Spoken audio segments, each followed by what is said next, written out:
Well, it's about time we mix things up a little, especially after all the acclaim and success that the music on this page has gotten me. Besides the aforementioned music, and if you notice on my Instagram page, fashion. One thing that has been a love of mine from a very young age, and maybe you can even see the test track car right there that I'm pointing at, is theme parks and roller coasters. No doubt this love of this hobby of mine has had a profound effect on me, even getting me to this point of being on YouTube in the first place. And today I am going to do my very best to not shamelessly rip off the hundreds of other videos that are seen on YouTube about this particular coaster, and give my plight as to why the former Batman and Robin the Chiller at Six Flags Great Adventure is the greatest roller coaster ever made on the earth. Okay. Hold on a sec. At least give me a chance to explain myself. Okay, so for all those wondering, what the heck am I talking about? Batman and Robin the Chiller was a roller coaster at Six Flags Great Adventure in the great state of New Jersey that operated from the years 1997 to 2007. Only 10 short years, but an impactful devil of a ride. A New Jersey devil of a ride.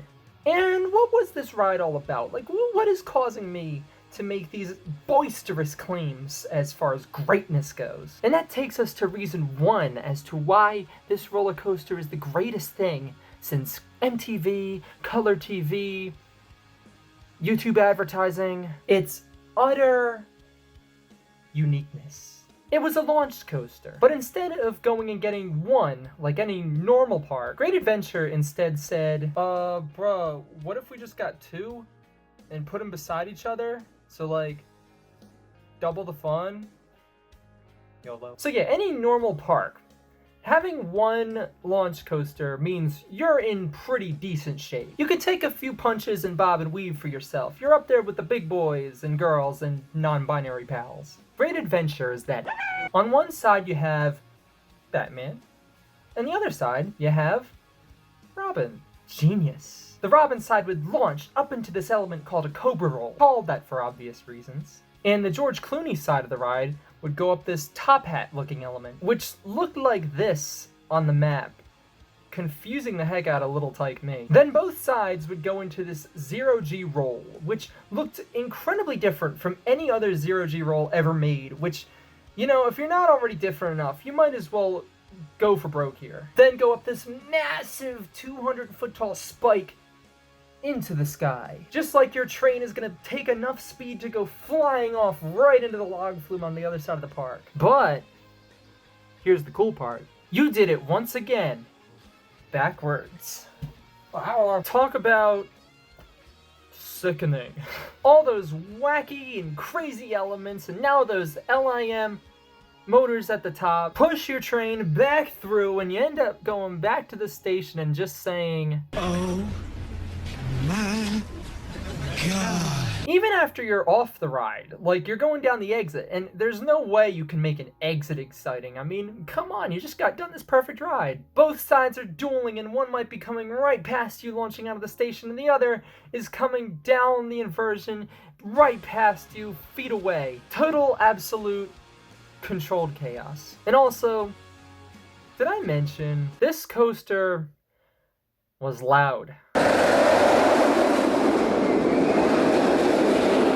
Like, you can hear it all the way across the park. Like, that roar, to me, unlike really any other noise, just ignites this childhood nostalgia. It's like, as if you would ever forget this ride, now it makes you deaf. Set that for your alarm on your smartphone, and I guarantee you won't be needing that Monster coffee. Although they're so good, oh my God. This was and is the only dueling launch coaster ever to exist on the planet. This one doesn't count. At one of the greatest theme parks known to humankind. Uniqueness is something never missing from this side of Philly. And can we talk about the theming of the ride for a second? First off, from the outside, looking at this gargantuan piece of metal that looks like absolutely nothing how you ever thought a roller coaster can look. You walk under this Batman sign that's not small yet not overpowering. Mwah. And then you walk through a Walmart flower section and then enter what looks like a New Jersey subway station. Mr. Freeze's mansion or hideout or whatever the heck it was from the movie. They got the sirens going, my video's gonna set the world on fire. Then go into this massive looking open space that looks like you're at a house show about to see a hardcore band. Look, I know the alternative scene punk aesthetic was huge in the late 90s, early 2000s and so. And this kind of grungy feel, I bet, was all the rage. They really went for that if a Hot Topic went out of business at a local dying mall aesthetic. And the whole time, you're just hearing this buzz. From the trains launching at 70 miles per hour into this void, never to return again. Until like 45 seconds later. As a witty and sarcastic ride operator messes with the countdown. Then, I mean, look at this haunted Hubble telescope looking-ish. Or observatory, I think that's what it's called. With these giant hands that look like they're just gonna pick up the ride and take it home with them if it starts getting too hot. They even had a giant Batman signal on the actual ride. Like, come on. Peak 90s theming. Some poor soul had to go up there and place this sign on the ride. Like, you know, signs don't usually go on the roller coaster. But let me tell you something, Chiller don't care. After all, it legit has to put the team on its back and carry a movie that basically killed an entire superhero franchise for perspective. Seriously, put yourself in the shoes of people in that age where, you know, you're growing up after this Batman and Robin movie thinking that Batman would be no more. And if it wasn't for one of the most perfect trilogies of all time, you know, Batman as a whole might not even be in the public eye at all. And the Chilla, and I guess the two Mr. Freeze rides at Six Flags Over Texas and Six Flags St. Louis were the only good things to come from this movie. That and 7 million.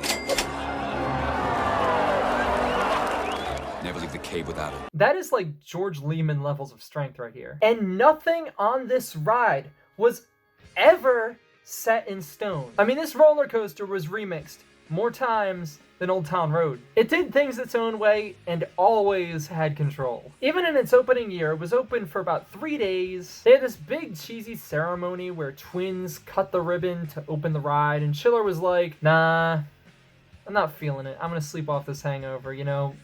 Wake me up next year. So it did. It missed like a lot of a year and had to open in 1998. Then people started complaining about how the ride was making them bleed from the ears and neck, which is, you know, if you're riding a roller coaster, you know, that's never good. Mostly because of like earrings, piercings, or probably because they weren't hardcore enough. Kick someone in the teeth! So at first they were like, you know, everybody take off your jewelry and your piercings, and then you could ride, which extended the line halfway to Atlantic City. And then somebody had the bright idea, just be like, you know what, let's take off the over-the-shoulder restraints in general, just add a lap bar. So now the Chiller's all over here and just without the over-the-shoulder restraints, so your body's flopping around like a fish that got picked out of the Delaware River. Although reports say that, you know, that was actually super fun and it made the experience a lot better. This ride would also break down immensely. I mean, made it interesting. You really did never know what you were gonna get. Like, you could get stuck here, or upside down even. Like, it's a roll of the dice when going aboard. You may be back in 45 seconds, or 45 minutes. You know, regular toss of the dice, or to keep with the Batman thing, you know, toss of the Two-Face coin. Even launching, if you launched two of the trains simultaneously at certain points, the town of Jackson, New Jersey would reportedly experience a blackout. So to stop this, the rides basically never, you know, dueled as intended, which was kind of the whole point of getting 2 in the first place. Then they started taking some of the LIMs off the top of Robin, and like Batman stood there on the sidelines most of its existence, and Robin was the only coaster open most of the time. A ride on Batman was a super rare occurrence, and back in the early days of social media, there were literally live updates from people coming back from the park as to whether or not the Batman side was going to be open that day. Batman the Chiller became this kind of unicorn-like type ride. Robin would even later take Batman's full train, like Batman was this old man who couldn't remember what he had for breakfast, paint it red and say, that was good enough. Guess we're only doing this one side thing now. Even in its very last year, Great Adventure got sick of people getting stuck upside down, which I don't understand why. And even some of the roughness, so the park replaced these blissful looking zero-G rolls with this. One coaster rider's reaction Still sucks. It sucks. You don't even realize that it's there. sums it up about perfect. Like, how much control can a roller coaster have on a park? Like, not even including the installation of the actual ride. The general upkeep of this attraction could have solved New Jersey's housing crisis. Like, Great Adventure spent like millions of dollars replacing a section of track that would only be open for about 2 months until the Chiller was just like, nah, forget you all. You know, I'm out. I'm done. which is another way of saying Great Adventure was like, yo, Chiller, you're eating up money like Joey Chestnut eats hot dogs. I'm sorry, but we can't keep doing this if we want to succeed past 2008. And so they ripped up the Chiller, much to the dismay of many of coaster enthusiasts, my head, all around the world, some of which went on to make memorial videos for this ride like it was a loved one, really utilizing those early days of YouTube. Nah, but breaking it down in all seriousness, these were videos that I personally actually loved, and some of the soundtracks like Fall Out Boy or Pink or even My Chemical Romance were some of the soundtracks of the time that, you know, little toddler me fell in love with. And even today, I continue to play music myself, partially because of music I discovered at this very young age. The Great Adventure fans out there who did some of these videos and some of the online forum work changed a person's life, and you all don't even know it. Anyways, the Chiller pieced out and was stored about a half a mile away from the park before being shipped to Brazil to enjoy the beaches. It was going to be set up at Beto Carrero World, no way I said that correct, one of these years, but has since joined the likes of Big Bad Wolf and Great American Scream Machine in the big amusement park in the sky, never to return again. Cutscene. Which is a shame, because this ride would have been perfect for like a medium or even small park that could have possibly got it going, you know, especially with today's technology at hand. But I guess in the end, a park didn't want a rusting 14-year-old roller coaster that was running off of Windows 95 to be their star new attraction. Now, back at Great Adventure, this Wild Mouse in a Box, or the Dark Knight coaster that's theming doesn't work most of the time, now occupies the space of this once great ride. Although, it is themed after my favorite movie ever, so it has that going for it, which I guess that's pretty fun. Although, I kind of on a personal level wish something a little bit more extreme went into that space. Like, come on, The Dark Knight is a classic, and they could have incorporated my favorite chase scene ever into it. But alas, box. So, was the Chiller interesting? Yeah. Was it really the greatest ever? On further calculations, you know, maybe not the greatest, but it certainly holds a special place. For me personally, and for any fan of the park or roller coasters in general. The Chiller is a testament to pushing the limits, striving to be the best. They could have put like a boomerang coaster or this cyclone clone there instead, and probably would have had a ride that would have been there today still. But sometimes when you go for the slam dunk, you just come up short. Sometimes even millions of dollars short. But in the end, the park can say they tried and made a roller coaster that will live on through history for many years into the future. Especially online, as people even to this day are talking about the ups and downs of this coaster. I even got the chance to visit last summer. Great Adventure as a park would even keep pushing the envelope well after Chiller was built, and so on, even to today. And that is another reason why this park, besides being my former home park and the other thousands of reasons, is my very own favorite. You know that for them, world records and firsts are nothing new. So anyways, I hope you all enjoyed this rough history of one of the most